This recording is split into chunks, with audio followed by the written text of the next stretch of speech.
Hello, my friends, and welcome back to English Flow Podcast. I'm Leo, and today I've prepared a very special story for you. In this episode, we're going to travel into the past. I'll share with you everything I did during one day, from the moment I woke up until the time I went to bed. I'll use clear, slow English, simple sentences, and most importantly, the past tense. This story is designed especially for beginner-level learners. So, take a deep breath, relax, listen carefully, and picture this day with me. If you want, pause the episode anytime and repeat the sentences after me. I woke up early that morning. The sun was climbing slowly into the sky and its first light touched my window. It was not the year 2025. It was the year 1900. There was no phone resting beside my bed. There was no alarm clock to wake me up. I opened my eyes only because the sunlight slipped through the thin curtains. The bed was narrow, and the blanket felt heavy. It kept me warm through the night, even though the room itself was very cold. I pushed myself up slowly. My back felt stiff from the rough mattress. The house was silent. There were no cars outside, no machines, no noise. Only the gentle call of a bird came from beyond the window. I washed my face with cold water. There was no bathroom, no sink, no hot shower waiting for me. On a small wooden stand, there was a bowl filled with water. I dipped my hands inside.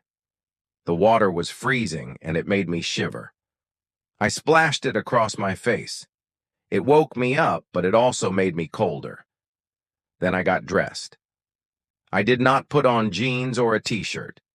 Those clothes didn't exist in my world. I wore a plain white shirt. I pulled it over my head and fastened the buttons.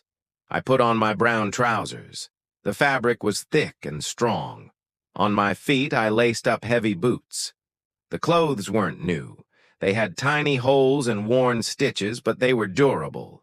They protected me throughout the day. I opened the window. A gust of air entered. It was crisp, clean, but very cold. The street outside was still quiet. A horse passed by, pulling a wooden cart loaded with vegetables. There were no buses to see. It was the start of a new day from long ago. After getting dressed, I walked into the kitchen. The kitchen was small. A wooden table stood in the middle. There was no refrigerator. There was no electric light. The only light came in through the window.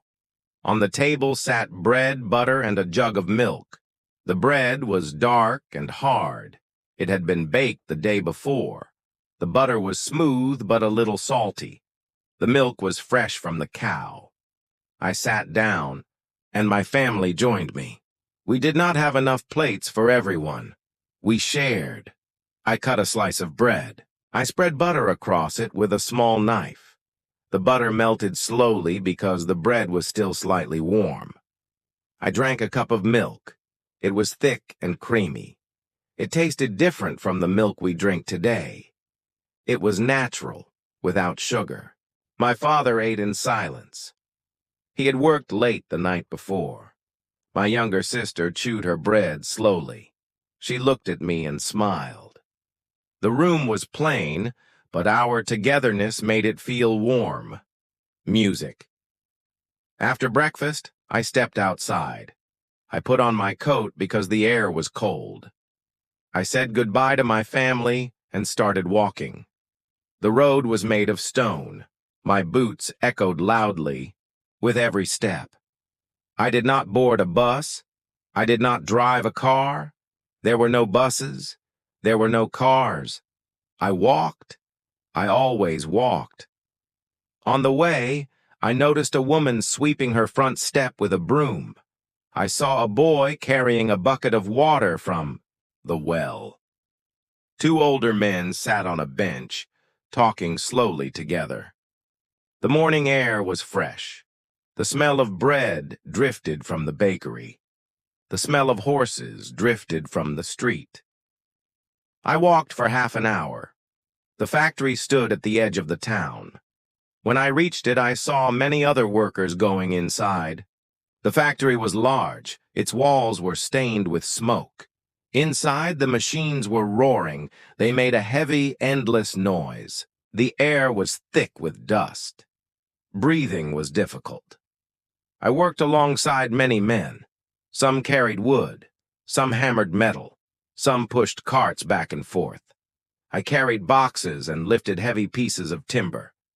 It was hard labor. My hands turned. Ed. My shirt was covered with dust. The boss walked among us. He wore a hat and carried a stick. He said very little. He only watched us carefully. We worked for hours without pause. At midday, we had a short break. I sat on the ground. I ate bread and cheese from my pocket. I drank water from a small tin cup. Then I stood up and went back to work. The hours were long. My back ached, but I kept going. In those days, life was hard, and work was survival. When the bell finally rang, the day was over, so I left the factory. My clothes were dirty. My boots felt heavy. I walked home slowly. The sun was sinking lower. The air was cooler. On the street, children were playing with a ball made of cloth. They laughed and shouted with joy. A group of women washed laundry in buckets of water. They rubbed the clothes hard and chatted. A man sold apples from a cart. People lined up to buy them. The smell of food came from open windows. As I walked, I lifted my eyes to the sky. It shifted from blue to orange and then deep red. The colors were beautiful, but they also reminded me that night was near. When I reached my home, the house looked warm and welcoming. Smoke rose from the chimney. I opened the door and stepped inside. The fire was glowing in the fireplace. The warmth filled the room after the cold outside. The table was set for dinner. Dinner was simple: soup, bread, and a few vegetables. The soup was hot. It smelled of carrots and onions. I dipped my bread into the soup and ate slowly.